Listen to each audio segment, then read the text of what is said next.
Hey, what's up? Alex here from MetaMind Music coming at you with another video series. This time we'll be exploring compression and compressors, which are super powerful tools to help your mixes have more impact, to influence the dynamic range of the various sounds and instruments you're working with, and really make your music jump out of the speakers, that secret sauce. So what is a compressor? What is compression?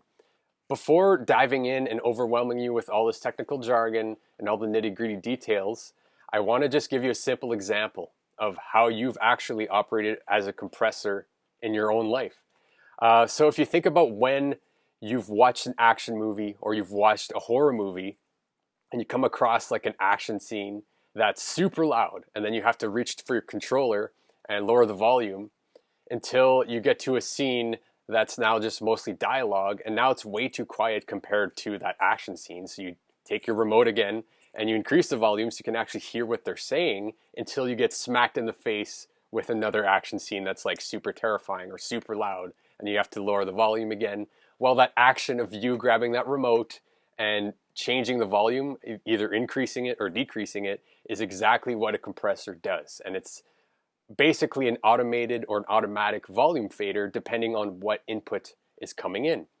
And if we want to dive into a little bit more detail of how a compressor actually works, basically there's some input signal coming from a sound source that enters the compressor, and it's split in two, and one goes towards an amplifier which actually will affect the sound, and the other half, or the other copy of the signal I should say, goes to a detection circuit which has a threshold and decides when the amplifier will or will not act. And this is how you get into stuff such as side chaining, which is basically taking the input source of another sound signal that's not going into the compressor and using that to decide when the compressor is going to act on the different sound. And I hope that that's not too confusing, but we'll dive into all that as we progress forward. As you explore the different tools available to you in music production, you'll come across many different forms of compressors. You'll come across limiters are compressors, maximizers are compressors, even de-essers are compressors. And all these different forms basically have fixed attack release and ratios, which we'll get into later.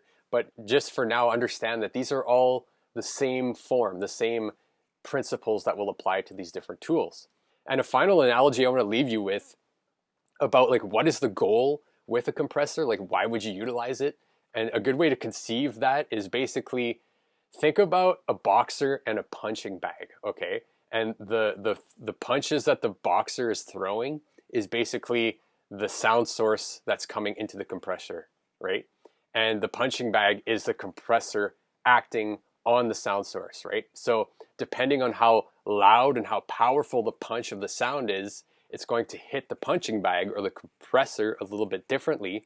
And depending on the material of the punching bag, being the cushion or like the surface of the punching bag and the rhythm of which the punches are going and the punching bag is moving back and forth with momentum, you want to establish a kind of a rhythm, right? Because if you're like throwing a punch at a punching bag and it's super light and it kind of flails around everywhere and you're trying to get a rhythm, you're not going to get a good rhythm. Or if you're trying to throw a punch but it barely moves the punching bag, you can't really get momentum.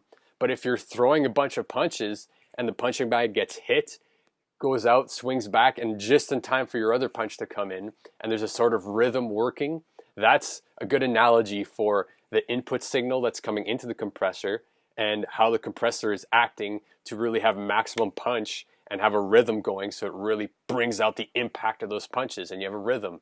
And if you keep that in the back of your mind as we go through this tutorial series of compression and compressors, you'll really have a good understanding about what you're going after as you're putting these on your productions and the different sounds you're working with. So without further ado, let's jump into the series and we'll see you in the next video.